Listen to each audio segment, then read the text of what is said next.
actually coats your lungs, and then you can't take oxygen. Good evening, everybody who is here.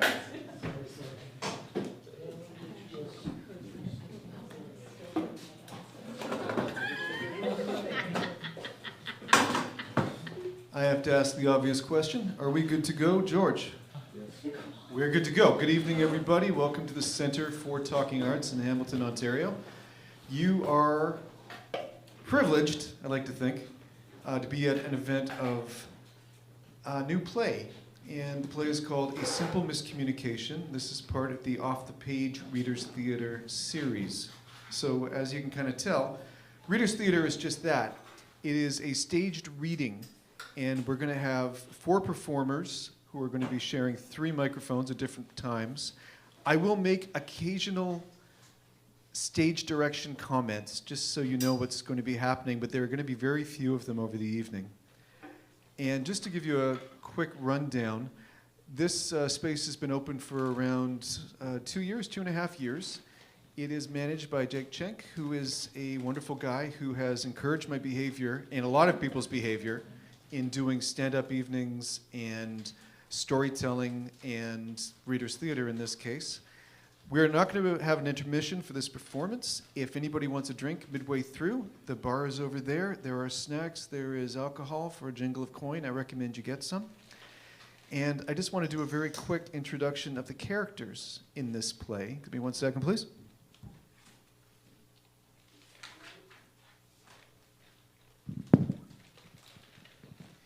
Just a quick rundown of what you're going to be watching. This play takes place over 5 scenes in one location. It's the office of McLeod Academy, and that is an old, well-established private girls' school in a large Canadian city. 3 of the 4 characters, and that is Brian, Jason, and Julia, will speak directly to the audience from time to time. If we were seeing this on a stage properly, there would be a change in lighting when they were addressing the audience. For the evening, you're just going to have to use your imagination. And I just want to tell you who the people are. So Brian Deckard is the school administrator. He is jaded but not entirely cynical, and he is possessed of a very deadpan wit. He is genuinely caring about the students and about his co-workers. Jason Lee is the lawyer who's on retainer for McLeod Academy. He's in his early 40s. He is well-to-do, pleasant, philosophical, and he is very amused at the amount that he gets paid versus the work he actually has to do on behalf of McLeod Academy. Carol Lindsay is the principal of the school. She's outwardly very cheerful, but she's rather self-involved. She's had this job for almost a decade, and the strain is showing much more than she suspects. She's the type of person who smiles and sighs a lot.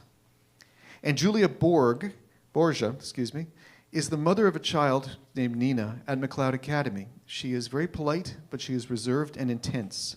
Her quiet conduct should not suggest that she suffers fools gladly.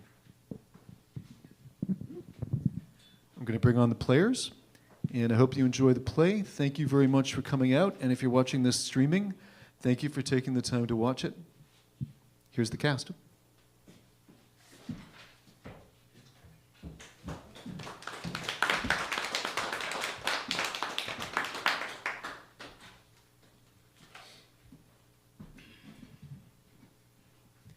Scene 1.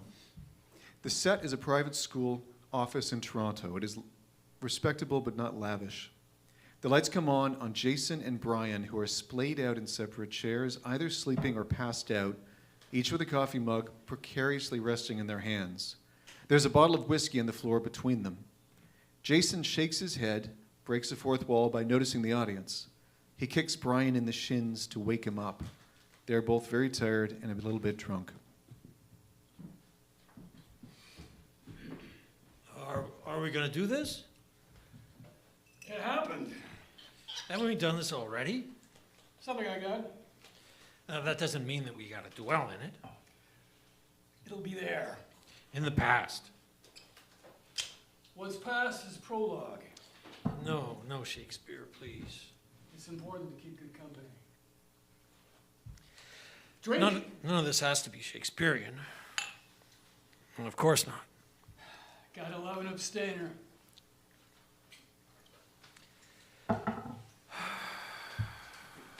Beloved of the teetotalers, me. Let's get this out of the way. I'm the lawyer. For my sins, obviously. Which ones? Pride. Proud enough to assume I could, nay, say should, be a lawyer. Dispensing wisdom and justice? Nah, I just wanted to be a lawyer. It pays well. Oh, I forgive you. Drink? No, I should lay off. Anybody out there want to join in? No. No booze for the audience. Liability. It's rude not to share. Generous to a fault, aren't you? But we need sober second thought here. Good point. Good lawyer. Oxymoron, but thanks. So I'm the lawyer, you are the...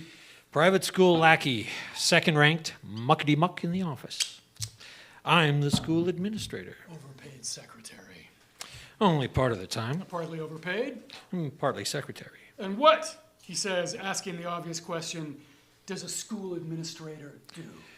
Whatever the principal tells them to do. The principal is the idea person. I make it come together. And this place, as the Board of Governors as well, as advise the principal what they do. And what is their most frequent advice to the principal? Make the joint look respectable, above all else. Hits to prestige, gets parents to withdraw their kids, no tuition, no money. And this place is expensive. Parents spend a fortune for reading, writing, arithmetic, and shiny bits that you don't get in the public schools. We got a field hockey pitch and a pool, 2/3 Olympic size. Ergo, a private school, and that said, let's talk about Carol. Carol! Carol, God love her! Yeah, somebody has to love Yes, somebody has to love Carol. Carol. I'm not on that list. That's why God has to. God love her, remember? Oh, that's one hell of a responsibility for the Almighty. I don't make the rules. And I'm an atheist. Lucky bastard. You don't abstain? You've already determined that. No, from religion. I feel guilty about not going to church. That qualifies as something a step above atheism.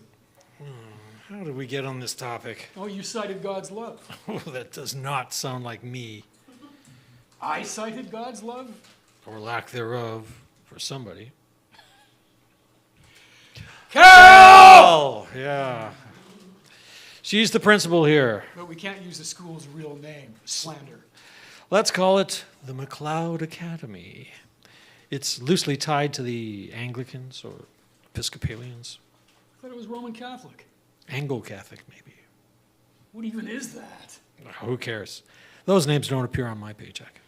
Just call it old school churchy. Old school and... What about the students? Girls exclusively here. Brochure says MacLeod Academy. From the spark of girlhood to the fire of womanhood, we deliver. 800 girls across campus. Ugh. They're everywhere in the hallways, classrooms, the gym. Full range from 8 to 18. Numerous tranches of whining. Oh, great kids, though. And Carol, how long has she endured her job within these walls? 8 years. A record for this institution. This expensive institution. Few others are as good or as pricey as this place.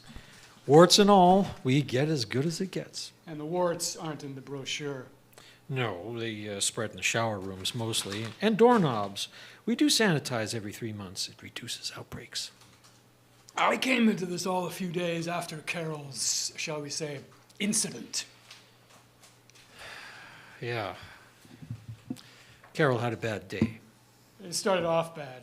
In a piddly sort of way. I never got the minutiae. Traffic jams for a start, and she spilled coffee in the car. Lukewarm coffee. Inevitably. She was prepping for an informal checkup by the Board of Governors, where they informally ask about enrollment, expenditures and numbers, government reviews. You understand. I understand nothing about that. Well, it was Tuesday. Last Tuesday. The Tuesday before last, 2 weeks ago. A bog standard bad day. But don't forget the car accident. Yeah, that. Not Carol's. Oh, Christ, that would have been so easy. It happened to a student. Nina, 8 years old, to be exact, was unfortunate enough to get hit by a car in a mall parking lot. The driver suffered a stroke and stepped on the gas at the wrong time. He was, by all accounts, dead as soon as his head hit the steering wheel. He got off light. You know what? So did Nina, in a way. She was somehow still alive after the car crushed her rib cage. And the impact also did something to her spine, which might affect how she walks. Or if she walks. She was stabilized in the hospital when Carol came into all of this. Or was it lingering? Stabilized. Lingering means just before somebody dies. Which did not happen here. And Tiny Tim, who did not die. No Shakespeare, no Dickens. We talked about this. It's just the crutches reminded me of Timmy Boy. Oh, she might need crutches. Best not sugarcoat anything. Oh, she'll need therapy for a long time. Possibly for life. Possibly not. And her mother saw it all. After which I suspect she was not in the best of moods. Near death of one's daughter does that to you. Good heavens. You gotta speed up now. I'm heading out for a bit. I wasn't here for this next part. The previous part? Don't confuse them. All right.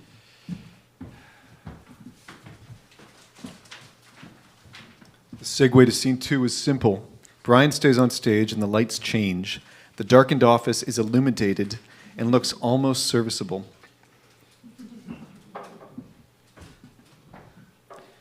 Tuesdays are notoriously disappointing.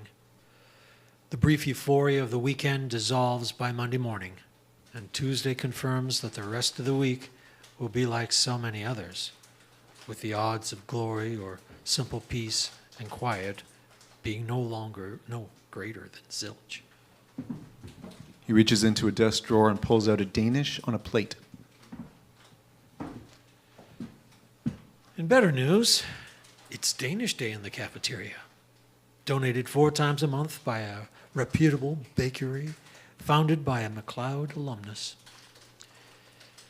It's part of our community service agreement. A lot of bakers drink on the job and don't think it affects the way they drive. Takes a bite of the Danish, obviously enjoying it. From offstage, we hear Carol. Brian, tell me there's coffee. And, I need a new shirt. Do we have a gym bag somewhere with clothes that don't smell like gym bag? I have to deal with her directly. I'll fill you in as needs be. Brian, I don't regulate your workout clothes. could be your value add. I'm not paid enough. Oh, you're not paid enough to do half of what you do. I won't make it 2/3. She's carrying a purse that's open and in danger of spilling its content. She has a long, obvious coffee stain all down her shirt. So, let me tell you what I barely lived through today. Do you remember that stop sign outside the strip mall, the one that everyone besides me thinks is optional? I'm aware of it. Okay, somebody ran it as I was passing, and I slammed on the brakes to avoid certain death, or at least expensive repairs, and my coffee Fled the scene? onto me. Well, it looks avant-garde. Did you find my gym bag? What gym bag? Well, I swim here and there sometimes. I've probably got a gym bag here someplace. You're wearing a swimsuit to the Board of Governors? Is there really a swimsuit in my gym bag? We haven't confirmed that you have a gym bag. I've made a cheat sheet for the Board of Governors so they don't think I've done things at the last minute, which I did. Don't tell them. And it's just a voice call today. Thank God, no webcam required. Speaking of calls, It's too early. you need to call someone's mother. Oh. Oh, now what? Fighting? Cheating? Smoking? Somebody's in the hospital. Oh, what happened? An accident over the weekend. Here? No, a grade 4 girl was hit by a car in the mall somewhere. Her name's Nina. Well, thank God. Do you know what the board would do if it happened here? I'm sure they would have delayed the call. Not unless I was co-insured to hospital. They're not known for rescheduling. Did you find a shirt for me? There might be a field hockey jersey in the utility cupboard Where's the utility cupboard? in the reception area. Can you look for me? The reception area is right where you left it. But you're not sure about the jersey. Life is a mystery. Did you say we have coffee? Can 2 cups be brought here, please? You can have one. You're welcome. Listen, it's not good. Nina's going to be in the hospital for a long time. Is that Nina or Nina? At least one of us is supposed to know these things. You're the principal. Oh, lucky me. Oh, and why is she in hospital again? She was hit by a car on Saturday. Her rib cage was crushed. She might not walk again. Which side? Which side of her rib cage? Yes, that. Maybe both. Her mother didn't explain. And you have to call her Christ, why? because you're the principal. Okay, which one is Nina, the mother or the kid? Nina's the kid. Her mother's name is Julia. Are you okay? Tired. My renovations are running long. I'm sleeping in my living room because my bedroom windows are on order from, I don't know, someplace that's 3 or 4 weeks away, and the pull-out couch is killing me, and the paint smells worse than, well, paint. And I'm covered in coffee, and the Board of Governors doesn't know what they want, but they will blame me for something. That's how I feel today. Am I allowed to feel that way? I wouldn't recommend it. Well, I'll call what's-her-name later. Her name is Julia, and when? Later. I need a time on that. Later is a time. Do you remember that grown-ups have to make good decisions speech you give to the early grades? This decision feels good. Carol. Okay, I'll call her now. Do I get some coffee for that? You've already had some. In a cup this time? Thanks. And happy Monday. It's Tuesday. Potato, potato. Hello, Julia. My name is Carol Lindsay, and I'm the principal at McLeod Academy. We received your message over the weekend, and I just wanted you to know that we're all thinking about what happened. How is her condition now?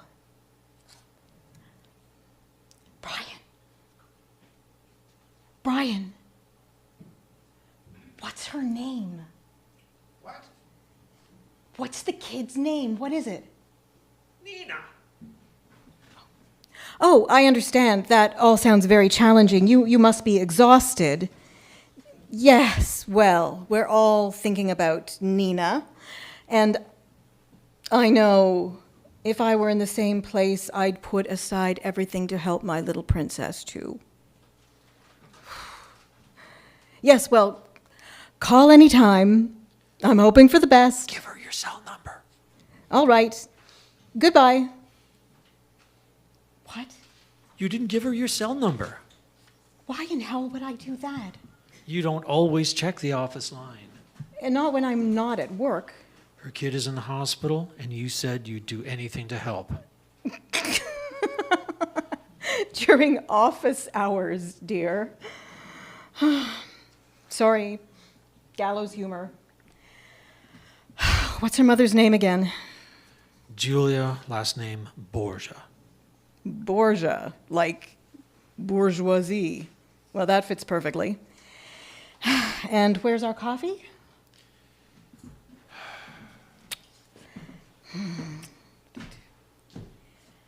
And now, of course, it's going right to voicemail. Hi again. This is Carol from McLeod Academy.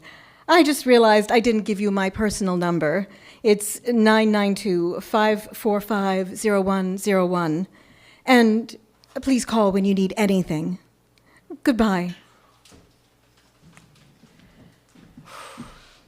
Here's the coffee. Piping hot. Carol, distracted, puts the phone on the desk. Oh, thank God. Anina's going to be fine. Her mother said that? Nope, but mothers get dramatic on spec. And no, it's not as bad as she says. And if this kid's rib cage was crushed, why does that mess up her walking? The impact. There was some damage done to her spine. Your spine is on your back, Brian. The rib cage is on the front. I'm just reporting what I heard. Here's a pro tip. Take it all with a grain of salt unless a lawyer or a hospital calls with questions. And, oh damn. The wheelchair ramp at the back doors, was it inspected last year? Vetted and approved. Oh, yes, we're covered if it comes to that. Hey, are we stacking up the garbage cans beside it still? Can we move them? Absolutely. Where to? The parking lot, It's full of cars. beside the field hockey pitch? It will smell terrible in the summer. So do the players. There will be complaints. There are always complaints. And now I have to figure out where to move the garbage cans so Mummy's little princess in a wheelchair doesn't get grossed out. If she ends up in a wheelchair. Nina's the fat one, right? Nina. And what? The grade 4. She's the one with the baby fat that's not just baby fat. She's 8 years old. I'm not judging. If she's a fat kid in grade 4, I can put a face to the name. I don't fixate on kids' weight. I don't fixate. I generalize. Is she the fat kid, the homely kid, the kid who looks like she'll be a psycho at 16? Is she whiny? The fat ones tend to be whiny. Would you be happier if I'd asked you if she was the whiny one? She's the one with the red shirts, the red dresses, red socks, red sneakers. Her favorite color is red. Got her. Okay, she cried her eyes out on field hockey day. Clearly lacking the grace of a true princess. I don't think she's genuinely in line for succession. I know, but I'm sick of that expression. We've got 800 little princesses here. And we need the door slammed on that turn of phrase. It's not unreasonable for me to think and to dispassionately point out that Nina's not a princess. It's Nina. Christ knows I'm not a princess, which means Nina sure as hell doesn't get to be one. If we could all be princesses, we all would be. And I'd put myself at the top of that list. Wow. I don't want to be harsh. Well, clearly not. But if pointing out that an 8-year-old with a stupid Disney name is just another 8-year-old with a stupid Disney name, if that's harsh, well, then a lot of people have problems with reality. What's with the Disney fixation? There's a Disney princess named Nina, I'm sure of it. I have nieces with scholarly knowledge of such things, not one discussion of Nina. I am sure there's a Hispanic-themed princess named Nina. A real Nina, not a Nina. Every Nina should be a Nina? Yes, it's a Spanish name. I don't think she's Spanish. Then it's a Disney name. Mom sounds like she's the type to name her kid after some cartoon that she loves. Mom's got a Disney tattoo somewhere on her person. I know the type. You got all that from a phone call. I go with my gut. God forbid parents name their children something you don't approve of. I'm sorry if that opinion offends you, all right? Let's move on. Yes, let's. The board call is going to be like pulling teeth, and now Nina's mother has my cell number. I'll get late-night tearful phone calls about stuff I can't do anything about, and I'll have to deal with that on top of everything else. Injured children, worried mothers, princess fixations. Why does everything happen to you? Right? Thank God this didn't kill her. That would suck. It would be no less than 2 days wasted all around. All of her friends would want to go to her funeral, and nobody gets more best friends on short notice than a dead child. Where the hell did that come from? Oh, I've seen this at other schools. We have to book cabs or Ubers or buses to move everyone at one time. The visitation and the funeral are never on the same day because chapels and homes and churches all encourage it because insurance pays for it all. Why should her family worry about how it affects anyone but them? How dare they? I'm just pointing out that it would have been yet another administrative nightmare that nobody handles but me. Not to mention the death of an 8-year-old. I'm not saying I want that. I'm delighted she's not dead. I'm just pointing out that it would have inconvenienced a lot of people, most of them being me. I feel bad for the kid, but honestly, I'm already sick of her mother and that princess bit, and I'm sure that none of it is as bad as Mommy says. She has a crushed rib cage. Allegedly. Let a doctor tell me that, not a mom. Maybe she's just bruised. The extra fat might have been good padding. I still need a shirt. Jerseys are in the closet, right? Carol goes off stage in search of clothing. The lights change slightly, darkening the office as Brian speaks to the audience directly.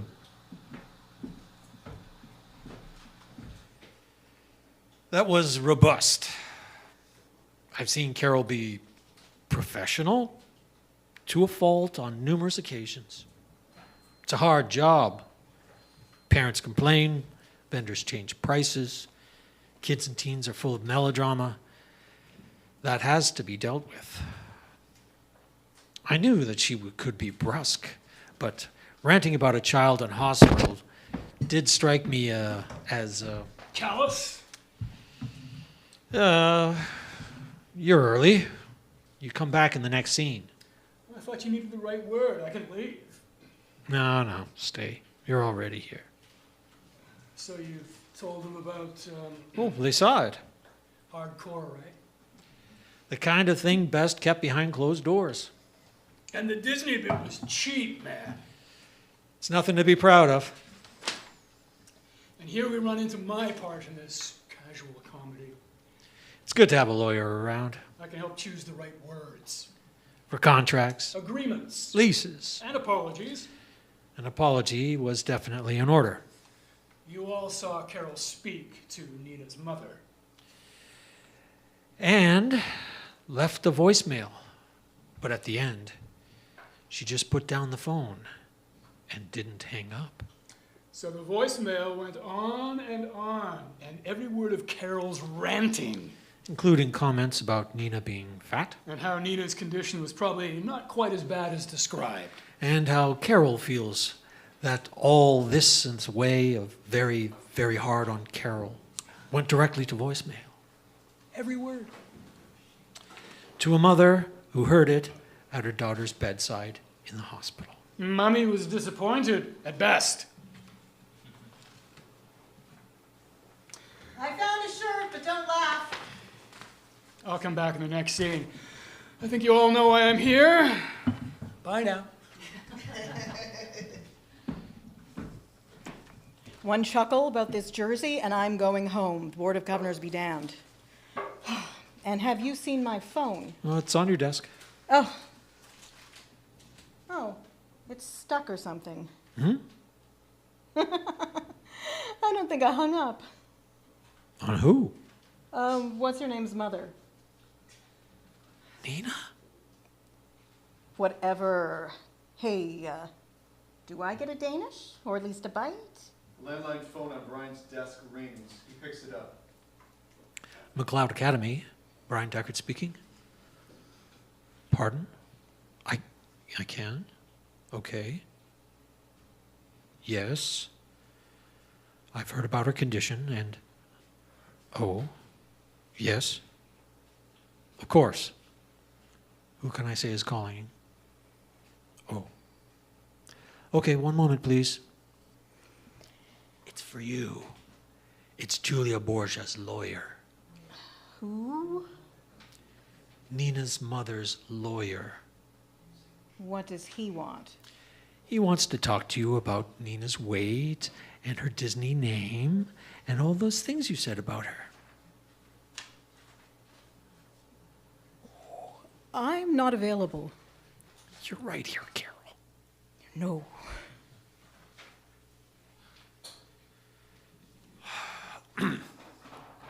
Hi, I'm sorry. I can't locate Carol right now. Would you please leave a message? Pardon? Yes, that's her cell number. And your number, please? Thank you. I understand. I'm sure she'll reach out as soon as possible.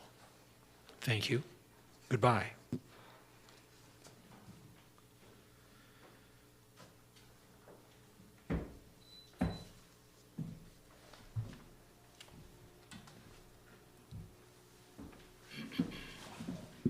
The lights fade low enough that Brian and Carol disappear.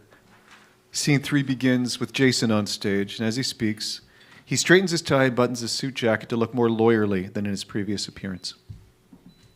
It's me again. I'm on retainer with the school.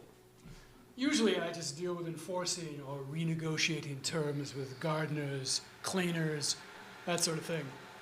I don't do student or parent struggles. That's up to Carol. Most times. But I've had some fun on a few occasions. The Academy was sued twice for matters settled out of court. But since it's just us, I'll give you the juicy details. The first was a father who sued the school for not letting his kid onto the field hockey team. I sat him down and mentioned similar cases where upon arrival in court, the judge's laughter was actually written into the transcript. And upon revealing the brief, Judge Davidson said, "Ha ha ha ha! Are they bloody serious?" before dismissing the case. Daddy dropped the suit and his kid joined the pickleball team. The second was a good old-fashioned break and entry at the pool by some girls of the graduating class, all of them wasted on cheap vodka. An angry mother sued over the unguarded pool and the vodka in the residence. I got sworn statements confirming that her daughter, all of 17, had sneaked it on site in shampoo bottles. I also mentioned that she'd be the only one skinny dipping. Her mother insisted the daughter had been wearing her panties. Nice detail. I pointed out that she'd been wearing them and a hat. The suit was dropped and the kid apologized.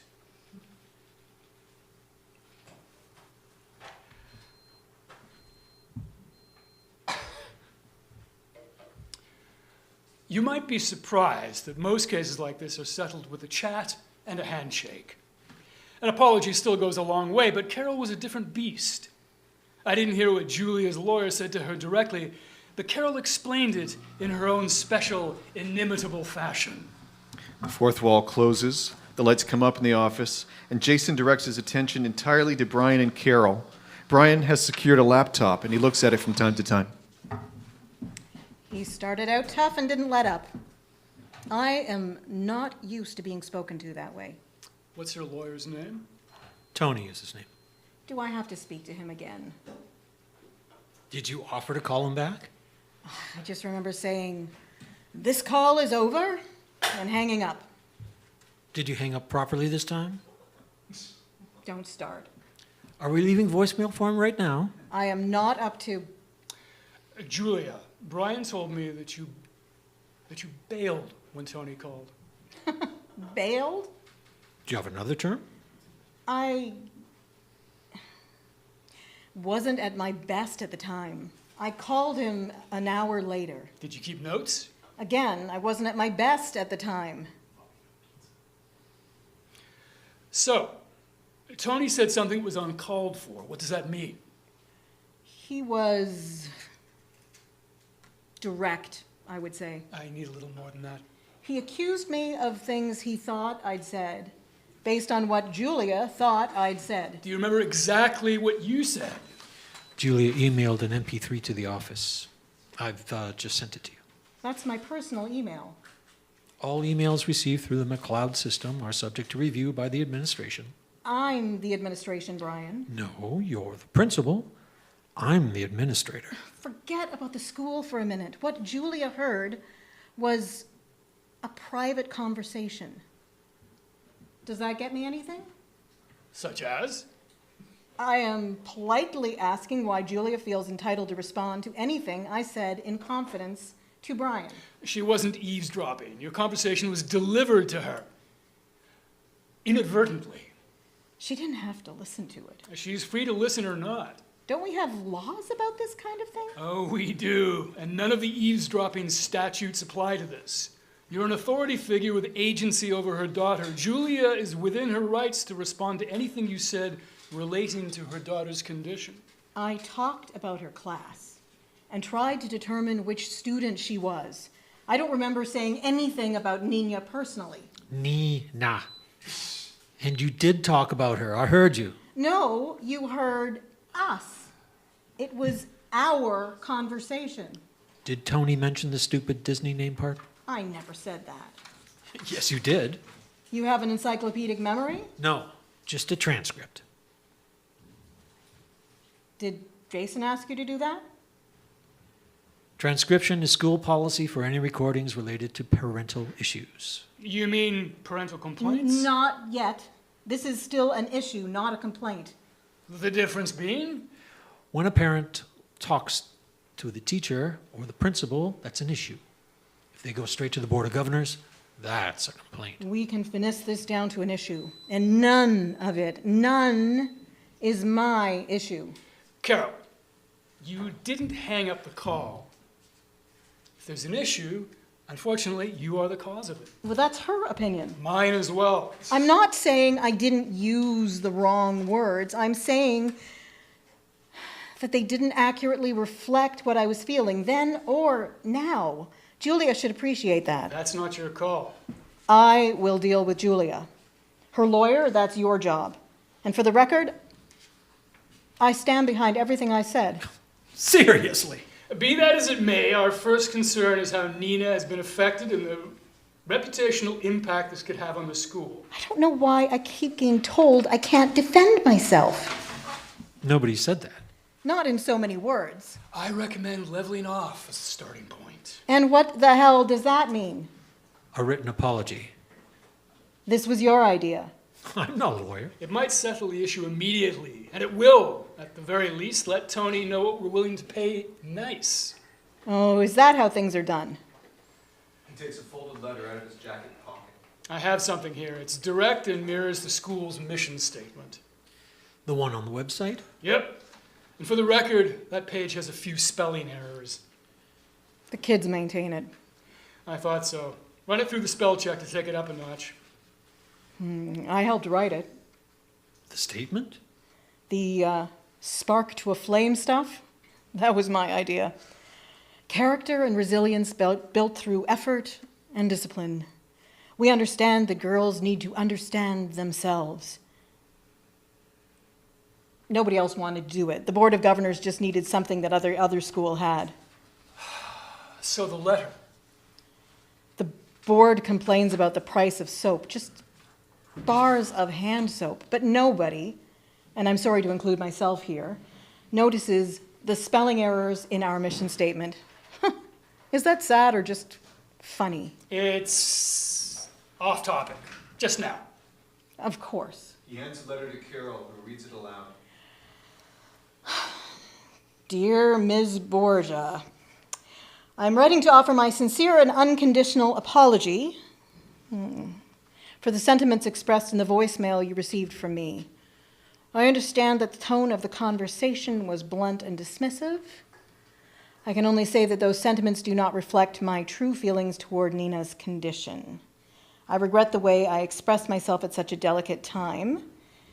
The McLeod Academy mandate is to teach our students to make positive changes in the world through discipline, understanding, and responsibility. My response did not reflect the patience and reason which the situation required, and I truly hope that my actions do not reflect negatively upon McLeod Academy as a whole. I am available to discuss this issue at your convenience in an informal setting if you would like further insight. You are also free to bring up the issue to McLeod Academy Board of Governors if you feel it is necessary. Please let me know any questions you might have. Respectfully yours, Carol Lindsay. That's it? Yes, it addresses the call, your tone, and offers Julia a chance to escalate the issue if she wants to. Most times an apology is enough in these situations. Oh, she won't want money? It's very unlikely. Courts don't award money for poorly chosen words, threats, or slander. Inciting hatred, though, is something else. But that's not the case here. I'm pretty sure that you could put that letter in your own words. Absolutely. Tweak it as you see fit. I'll just review it. Make sure that it hits the right marks. No. No rewrites?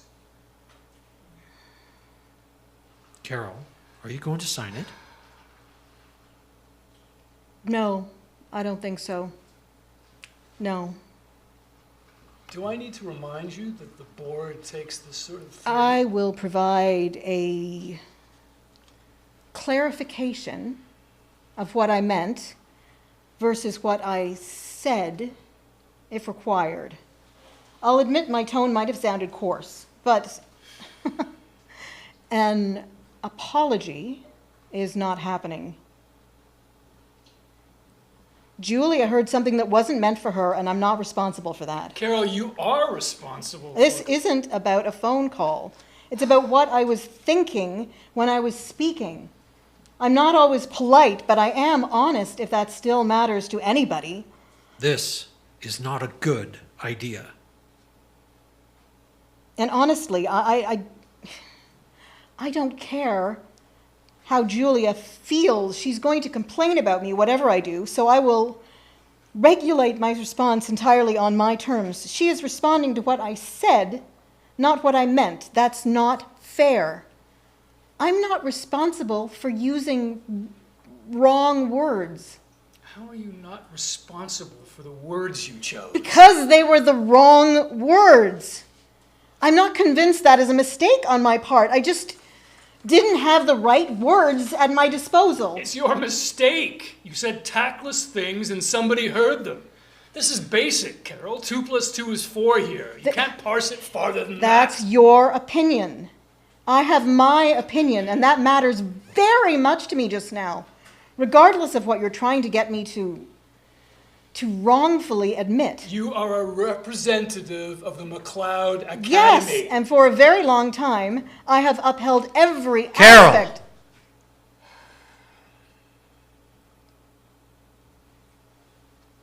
If I may, a kid comes into your office. She has just failed a test. She says, I didn't study, but I really meant to. Doesn't that count for something? So what are you going to tell her? No, Brian. I'm sorry, but you're not getting away with that. A test is tangible. If you didn't study and you fail, that's on you. This scenario has nothing to do with me. I am going to address what Julia thinks I said and what I meant to say, and we will move past it for Nina's sake. She is my first concern here. None of it is as easy as failing a test, and frankly, I'm disappointed you see it that way. Her name is Nina.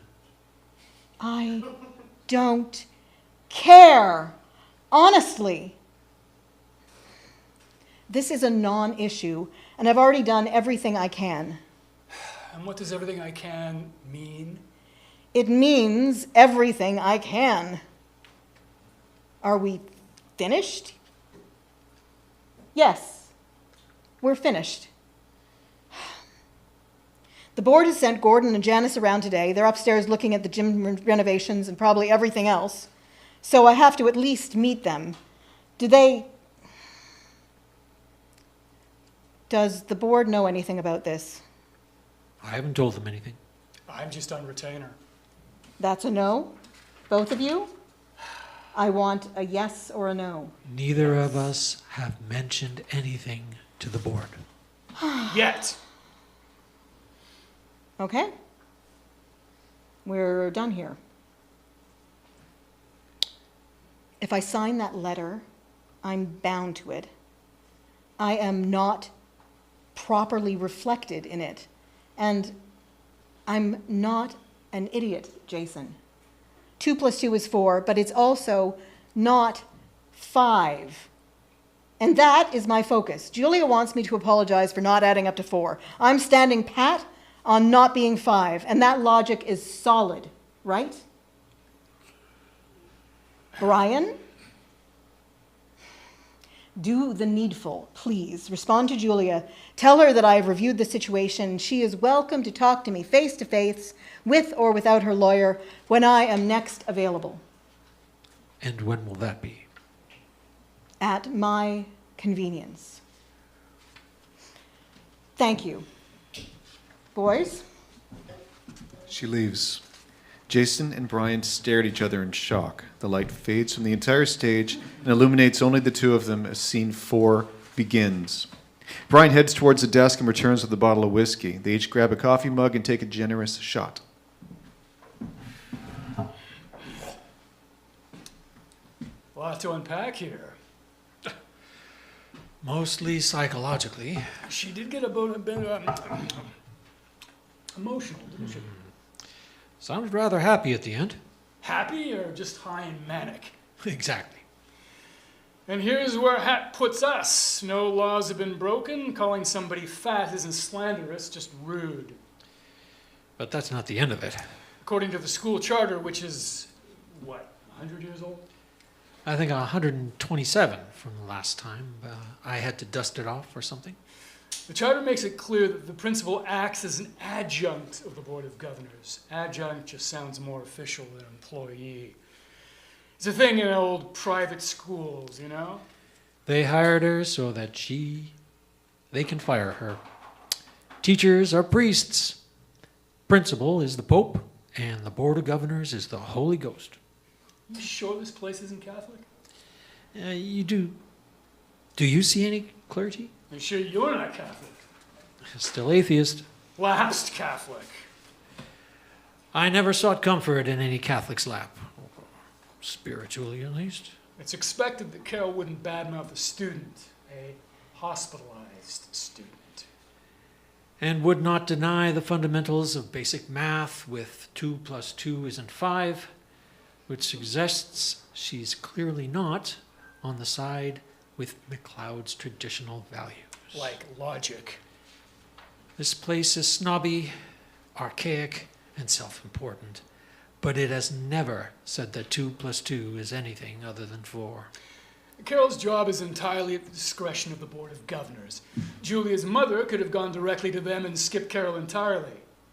If I'd been Julia's lawyer, I would have advised that. For all we know, her lawyer did advise that. Or not. Who the hell knows why lawyers do anything?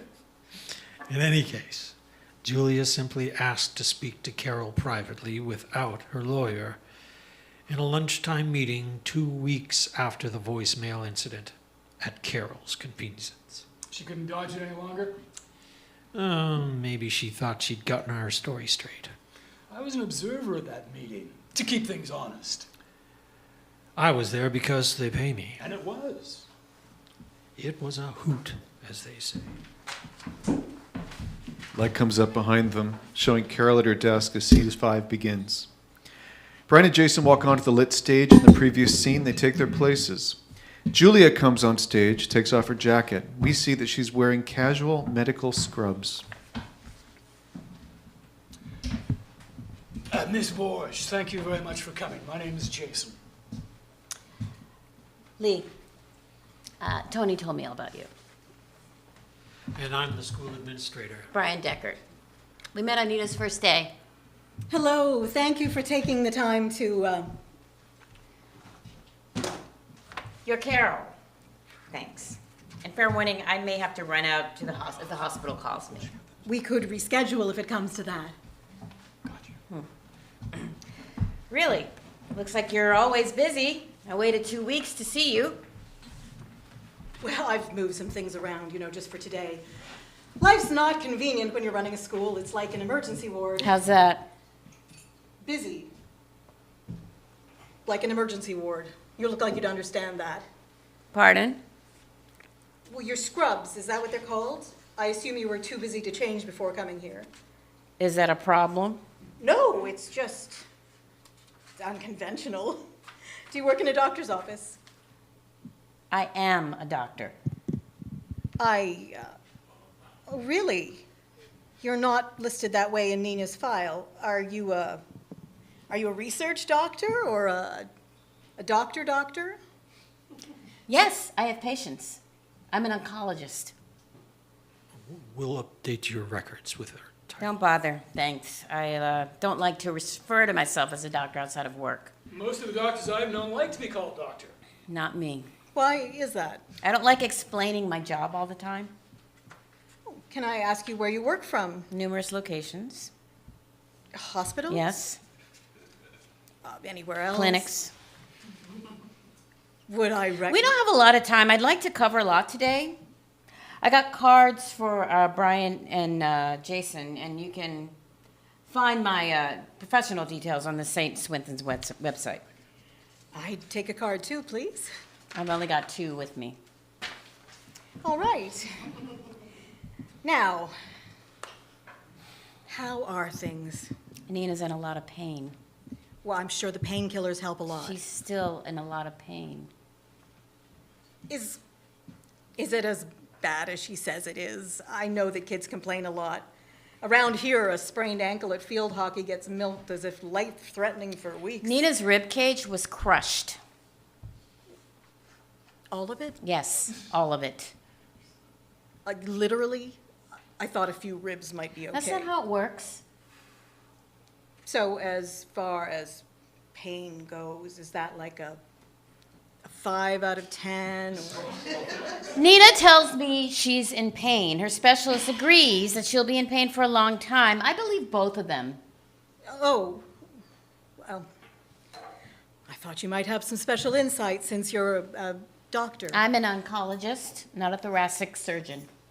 Ah, well. Well, we're all thinking of Nina here. Nina. Sorry, hard to keep track of Nina's how it's written. No, Nina has an Nina has an accent over the second N. Nina doesn't. Her name is Nina on all her school records.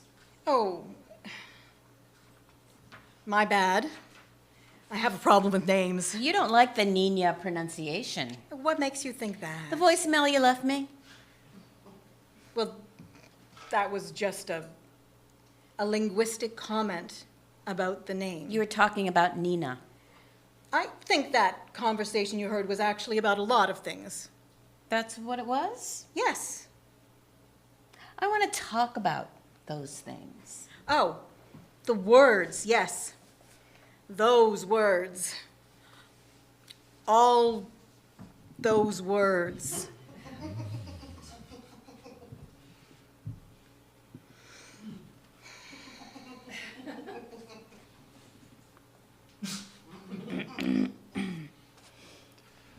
Can I get you a cup of coffee or a Danish? No, thank you. I don't want to eat anything while we're, She looks towards the audience, noticing them for the first time, and then she speaks directly to Brian. Excuse me, do I get a chance to... Well, out there? It's just been Jason and me up till now, but She hasn't said anything. Not to them. This is all about her. It's not just about her, you know? It might confuse everyone out there if you start rambling on about whatever you want. I just need a moment. I'm here, they're here. be our guest.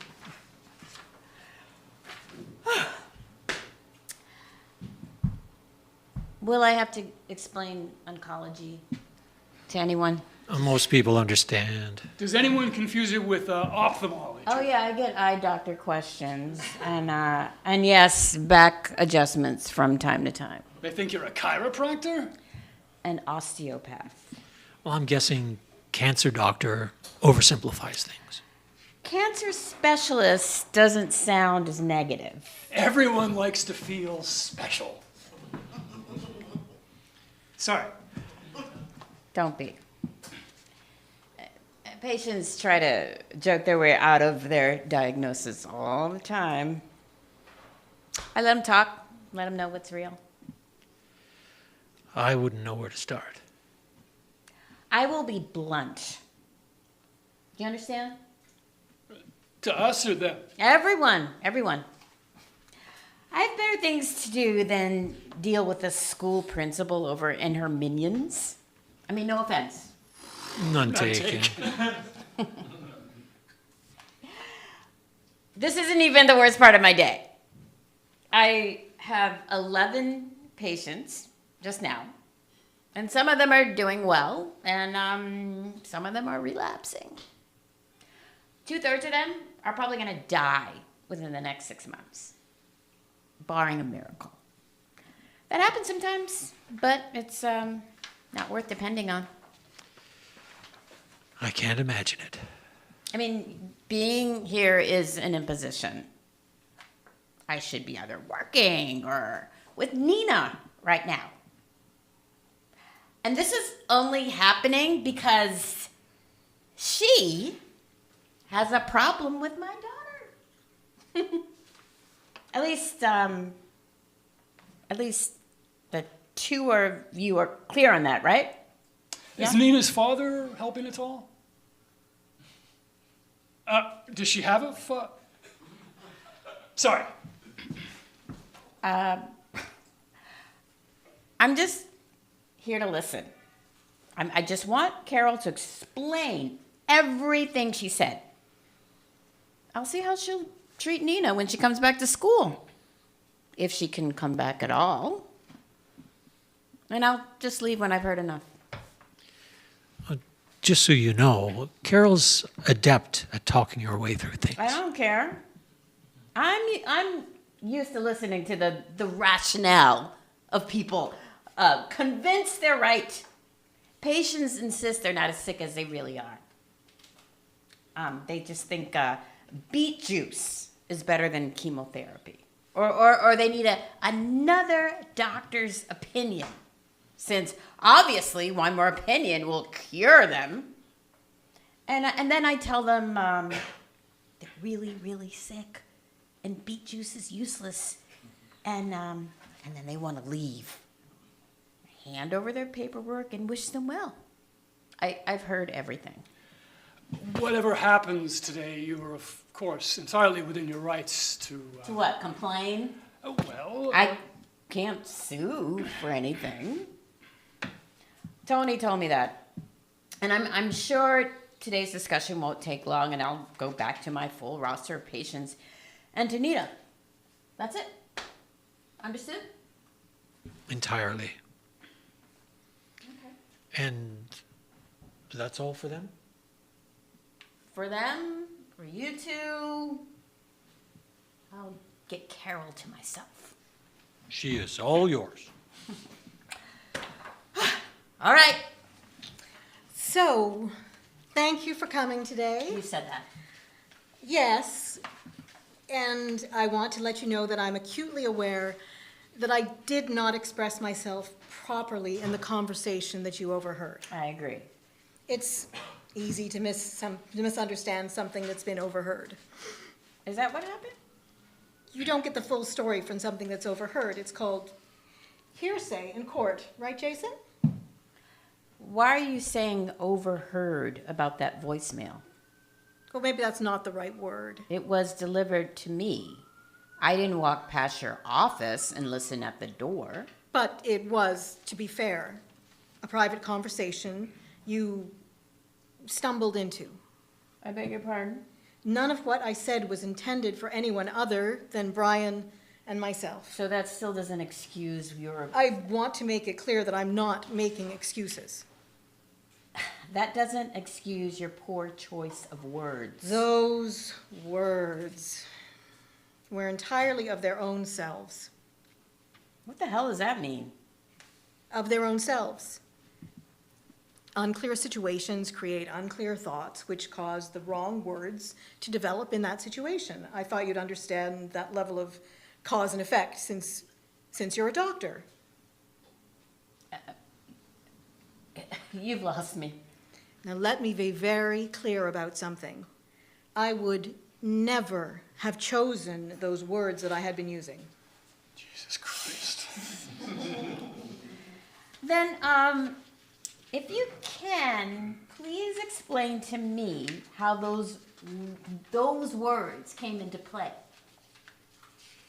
Well, just for a moment, please consider what I meant rather than what I said. I think that will put a different light on everything.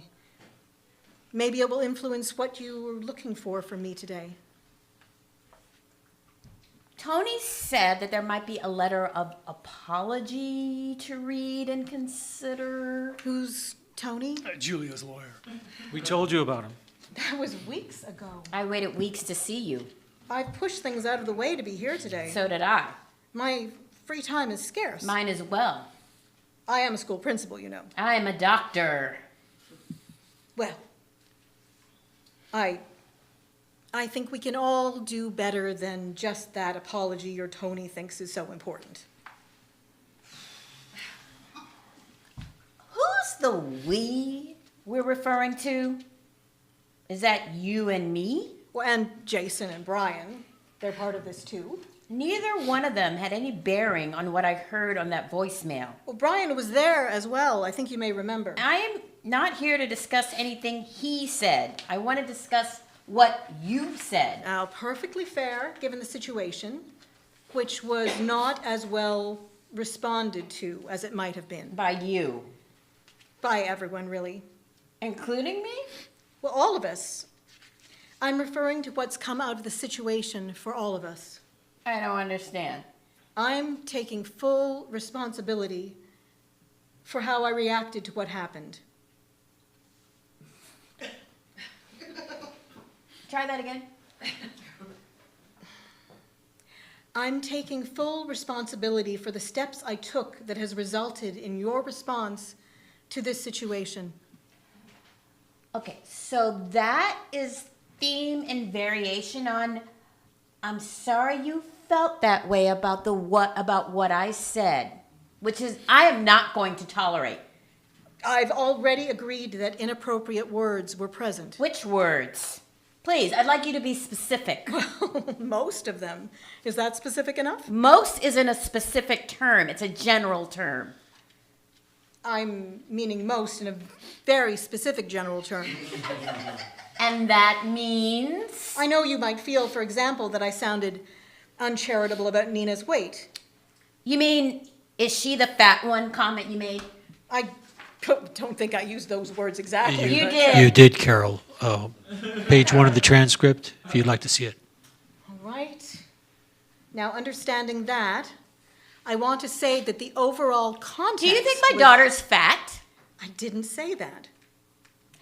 You didn't answer my question. Do you think my daughter's fat? I think at your age, I think what your concern as a mother would be whether Nina thinks she's fat after all. Children at her age often become self-conscious. And Do you think my daughter is fat? I don't think that has any bearing on her Do condition. you think my daughter is fat? Brian, do we have an extra copy for Julia? I have it memorized. But then you already know I didn't call your daughter fat. I haven't said you called her fat. I asked you if you think she's fat. Okay, a moment, please. Here, I said, Nina's the fat one, right? Her name is Nina. Yes, we've gone over that, but a little bit later I said, I'm not judging if she's the fat kid in grade 4. I can put a face to the name. That's fair, isn't it? Fair. And now that it's clear that I didn't call Nina fat, I can clearly see how it could have been expressed differently to everyone's benefit. You said the wrong thing. Could have articulated my point in a more effectively open, caring way. I don't think that any of us expressed ourselves properly that day. I didn't say anything to anyone here on that day. But you spoke to your lawyer. I asked him to follow up with you about what you said. I respectfully think that my interaction with Danny, Tony, whoever it was, I think he skirted the edge of professional conduct. What did he say to you? Well, it's not what he said, it's how he said it. And that was, It's not worth going into detail. I'll just say that he was rude. in your opinion. In my opinion, I can't apologize for how I feel about something. He used very caustic words. But you won't share those words. None of them were useful or productive or... All right, I'll tell you one thing. He accused me of not caring if your daughter lived or died, and that was hurtful to me. Nobody gets best friends on short notice than a dead kid. You said that. That comment was about other kids, not Nina. And that makes it an acceptable thing to hear from a school principal? Well, a few minutes later, I said, I'm delighted she's not dead. Do you remember that part? As her mother, I thank you from the bottom of my heart for saying it. Well, now, I fully admit that statement was blunt when tact was called for, but it is very, very clear that my first concern was for your daughter. You still complained about the work nightmare after her death would have caused you. I did not say nightmare. Nightmare does not appear anywhere on the transcript. That is your term, not mine. You said, I'm just pouring out, I'm just pointing out that it would have been better, it would have been yet another nightmare in an administrative terms that nobody handles but me. Read the transcript. I can't wait. I thought you didn't have a lot of time. I waited 2 weeks to see you already. The things I said about my job and the way I run my school in crisis were admittedly not appropriate at the time. But those sentiments don't really matter. We're here to talk about Nina. The fat kid with the princess name? I believe you're the one who called Nina a princess. It's a nickname! Am I obligated to like the name? No! But why is it worth discussing it behind her back? I respect the girl, even if I don't respect the name. And can I be honest? Try. Truthfully, and it's not your fault, but hearing princess just then was a trigger to me. When I said, it's not unreasonable for me to think and to dispassionately point out that Nina's not a princess, if we could all be princesses, then we all would be. I meant that sincerely. And what am I supposed to take from that? That I understand we all of us, deserve to be princesses. Wow. That's what I meant. A lot of what happened that day should be looked at what I was meaning. Not the words that were found, the words that were inflicted upon me. That word, princess, maybe it's the right word for you and Nina, but it is the wrong word for me. I can see that. And it triggered other inappropriate words. Of course. Triggering all those wrong words in the wrong order about Nina. So, all of this, it's almost like none of it was your fault. See, fault might not be the right word. Accident says it a lot better. I haven't told you this part, but I had been in a car accident earlier the same day. Oh my God. Somebody ran a stop sign and I barely avoided what I'm sure would have been a fatal crash. And my hot coffee splashed everywhere. I was inches away from a third-degree burn. Car accidents are horrible for everyone. I'm sure you understand that. Yes. I think I'm catching up. When an accident affects anyone, because accidents aren't planned, is it really anyone's fault? And when someone reacts badly, are they really worthy of blame? Or is that reaction just something for everyone to get past? I understand what you're saying. And now I've heard everything I need to move on. Honestly. Very honestly. So, it looks like we're done here. Do you agree? I am entirely done with this. Well, great. Now, and I hope you don't think it's rude, but I have to run. I had told you I had only a few minutes, remember? The Board of Governors sent Gordon and Janice to investigate our pool. It's 3/4 Olympic size, you know that. Nina loved her swim classes.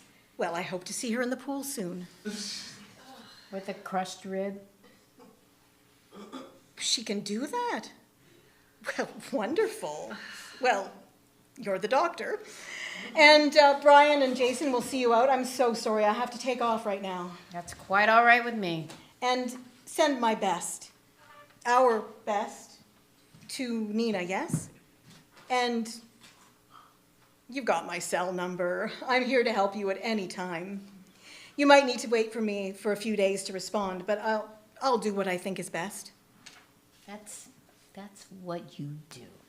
I certainly try. And boys, be nice to Julia. And thank you for coming in to clear things up. I think we're in the perfect position to move forward. She reaches for a handshake. Julia smiles and nods.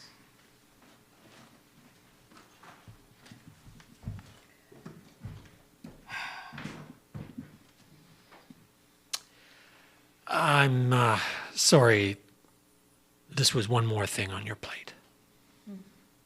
Yes, it was. Of course, you're free to speak to the Board of Governors as well. Just so you know, the school is fully equipped for mobility devices if there are any needs for Nina upon her return. A ramp beside the garbage cans. Yeah, I know. We can fix that up. Thanks. But she's not coming back here. That's entirely your choice. I'll explain everything to the board and to the Facebook group for McLeod Academy of Parents. It has around 300 or 400 members. Did you know that? She did. And I promise you, I will not say anything that doesn't accurately reflect what Carol said to me, chapter and verse. I hope you know that we did try. She blamed words, as if those words hijacked her motor control and forced themselves out at gunpoint. I'd expect excuses, but this was just transcendent. I don't want Nina anywhere near her. Carol should never be in any position of authority where she has to take real responsibility for anything. I would have accepted the apology and gone back to work. Did you ever consider that? She did. Did she consider it? Not just read it, but really really consider it. I honestly don't think that was an option. Which one of you drafted it? That's my job. Thanks for trying. She leaves without shaking hands. Brian and Jason both sit down to consider the exchange, and a moment later, we hear Carol yelling from offstage. Mommy has left the building. Whew. I saw her head out to the parking lot. Crappy car for a doctor. You bailed again. I strategically removed myself to bring the issue to a close. Nobody's here from the board, right? Not physically, no. But I am meeting Gordon and Janice in an hour. That way I didn't exactly lie. That's acceptable, right? It happened. Julia told us she will be speaking to the board. Oh, she can talk to anyone. I stand behind every word I said. The third-degree burn laid it on bit thick. It might have been a third-degree burn if the coffee had been hotter, which it was earlier. When it was still in the pot. It's a factually accurate statement. Jason, is that the phrase, right? That's one way to look at it, yes. Whatever. And none of it matters now because, drum roll please, it's over. Am I the only person happy about this? I'm delighted. I resolved the misunderstanding. Give me credit for that. An apology would have taken a lot less time. And not a word of it, nothing would have been real as far as I'm concerned. What's happened here now, today, that was the real me. And you know what I think? I think she respects that. Well, she certainly noticed it. Right. Off to the victory lap. Gordon and Janice are waiting at Poet's Rest for me for wine or beer or whatever's on offer. Do you boys want to come? I'm otherwise engaged. Me too, legalities. They will ask me if there are any problems to deal with, and I will say, with hand on the Bible sincerity, that there was an issue with Nina that was resolved before it became a problem. Yes? Good to go? Well, as far as you're concerned. I'm calling it good. And I think we all learned a lot, Brian. I'll see you tomorrow. Jason, I'll see you at the next crisis. And remember, we did good. This could really have been awkward. She smiles on them and walks off stage. The lights fade, putting the office into darkness. Brian takes the bottle from the desk and slumps in a chair. Jason loosens his tie.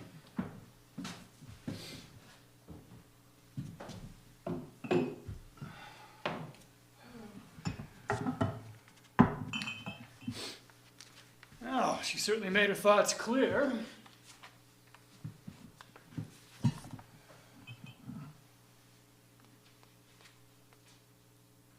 Admirable in a way. Drink? Of course not. Oh, me neither.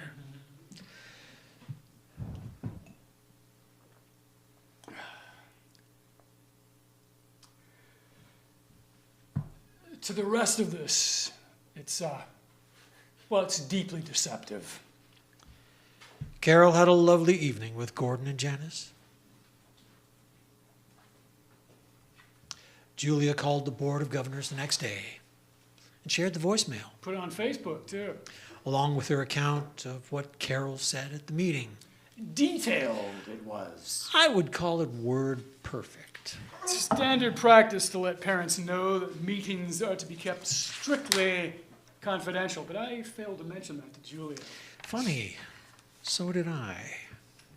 Bad form on your part. You work here. Oh, bad form on your part. You're the legal goaltender. Oops. The Board of Governors summoned Carol rather quickly. I was there. And how did it go? Carol confirmed everything Julia said. A little pride dropped here and there about how well she handled the situation. Did the whole reputational damage topic come up? Carol didn't think it was a factor.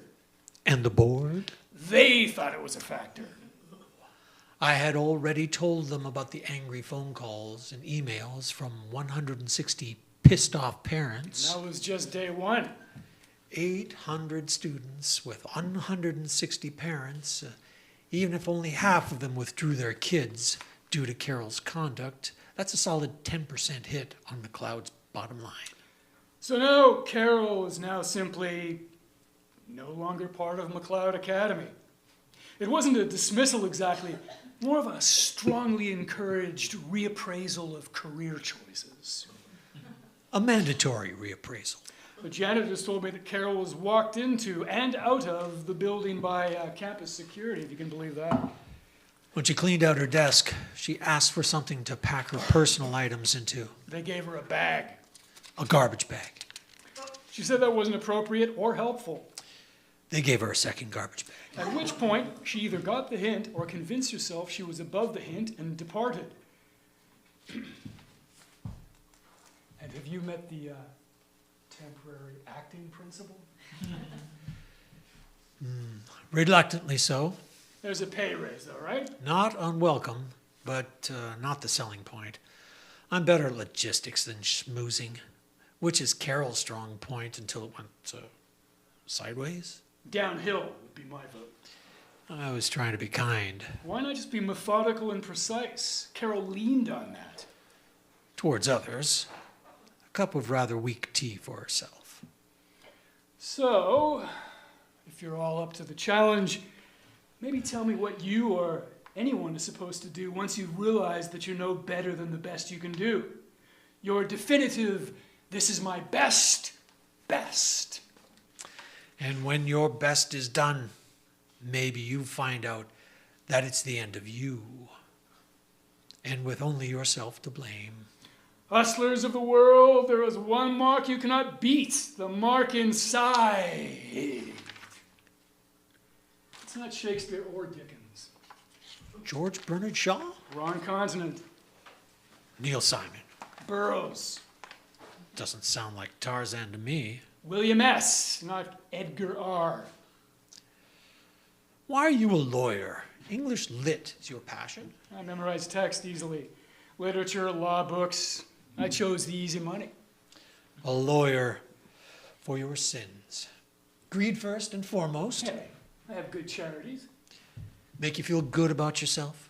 Not at Carol's level, but yeah, maybe a little. Doing your best, are we? We're doing our best. They're too drunk to go off stage.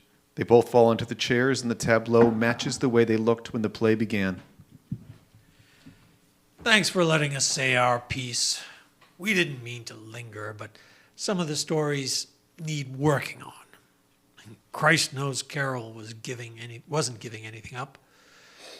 And you, any last words on being true to oneself? And don't drop any Hamlet. Same author, different beast. And my ending is despair unless I believed by prayer, which pierces so that assaults mercy itself and frees all faults. As you from crimes would pardon be, let your indulgence set me free. Haven't we done this already?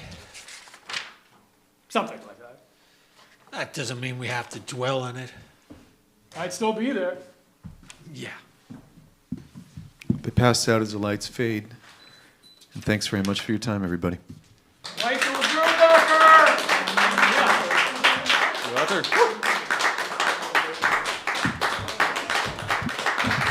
I would like to introduce your cast in order of whoever's standing closest to me. Brian Terrio. Jason Thompson. Jen Frankel. And Melissa Murray Much. This has been the first public performance of this play. Author. And me, Mike DERBECKER.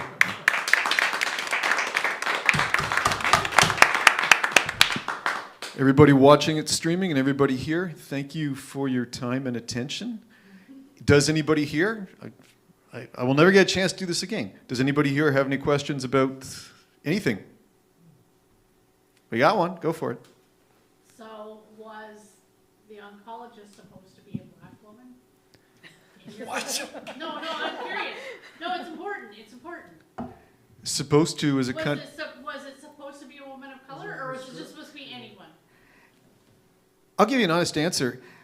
I was more concerned that there was a level of snobbery when they thought she was perhaps a clinician, or they didn't think she was a doctor. So there was a type of snobbery there. I am delighted that Melissa played the part, and I think she brought something to it. I wrote everything kind of generically, and the only description I had for Julia was that, she's mid-40s, polite but reserved and intense. I've also, in writing this, I've said if any company wants to put it on, the only characters that are tied by gender are going to be Julia and Nina. If anybody wants to shift Carol or Jason or Brian around, they can do so with my blessing. So I did not write her as a woman of color, but I think it's great it's been played that way. I think it was too, because Jen did like the best white woman's tears. Literally, I was like, oh man, like I just want to hide in a corner. It adds a very different dynamic. Does, when there's, yeah, absolutely. That is serendipity. I'm not smart enough as a writer to do that, but I love the way it came out. And when Melissa came to do this reading, I wrote a lot of this because I have performed or gone to a lot of venues with Jennifer and Jason, and I've known Brian for 30 years. So I wrote those characters with those voices in mind. Julia was the hardest to do. It wasn't until I realized she's a doctor, first and foremost. She doesn't like to be identified that way. And she doesn't give an inch. It took me a long time to get to that point. I kept writing that last scene over and over and over and over. And then when Melissa came in on short notice and just knocked it out of the park, like within the first 45 seconds, I realized, okay, perfect. So, are there any other questions? It's fun to get in touch with my inner white woman. Inner white woman. She's not that far below the surface of it. But that experience, I had an experience similar to this with a black vice principal who was just, my daughter had, well, it's a long story, but there was something that happened at school, and she talked to me in such a really weirdly condescending way, and just was like, okay, well, it's the long weekend, like literally said, I gotta go, it's the long weekend, like literally, and I was so shocked. It was, but I've had that, so it's a position of power. I think it's more like this position of power and what goes along with it too. So. And there is so much snobbery in private schools. And full disclosure, I didn't go to one, but my sister did. My sister went to University of Toronto schools. They call it UTS. It has a course from grade 9 to grade 13 at the time. I have known a number of women who went to private girls' schools, and they would always have the same response, which was, it's incredible, I learned so much there, it's essential to my life, and I hate it every second, and it's a cult. All in one sentence. And that always interested me. That's why I started writing this. And the idea that the principal not only has lost any sensitivity and is blunt. I mean, she's probably very good at her job, but is so incredibly blunt. She can't fathom backing up on anything. It's not physically or mentally possible for her. And writing that was fun, although I wasn't sure for a while if it's just a comedy or a drama. I still think it's both. Yeah. But it really exists, that type of, Oh, yeah. Lord, yeah. it just really exists, yeah. It's not a character you see often on stage, though, which is kind of nice. And Jen nailed it. She has the, I'm very together, and you see the self-pity every so often, and you can see, not only am I going to rant today, I'm going to get my teeth into it. So when someone calls her on it, it's sort of like, well, obviously I couldn't have done anything wrong. Maybe, oh, it's the damn words. That's it. That's not my problem. And you nailed that. Thank you very much. Which I think it's very common, like people in authority, the lack of accountability. It's just, and how they twist. I mean, we watch the news and just open, watch, check your news feed. It's kind of a thing now. It's trending. So. Absolutely. I have 10 or 15 inspirations for that personality. I mean, choose the political stripe of your choice, choose a politician of your choice, and just kind of squeeze them all together, and you get Carol. Yeah. Can I take a picture? Yeah, please. And let's say thank you to Michael for Yeah. putting all these parts together. Thank you. I appreciate that. Thank you for playing the part. I was sending drafts of this to people saying, I don't know if this is a play yet. If I can get it together, would you be interested? And to a person, they all said yes. I want to thank, and I did this at the start, I thank Jake for providing this space and encouraging this kind of thing.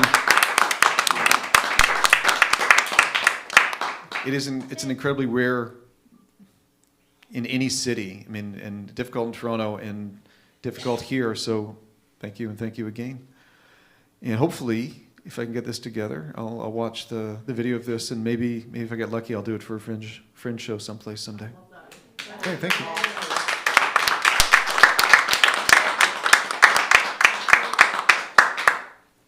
And I think that's all we got tonight.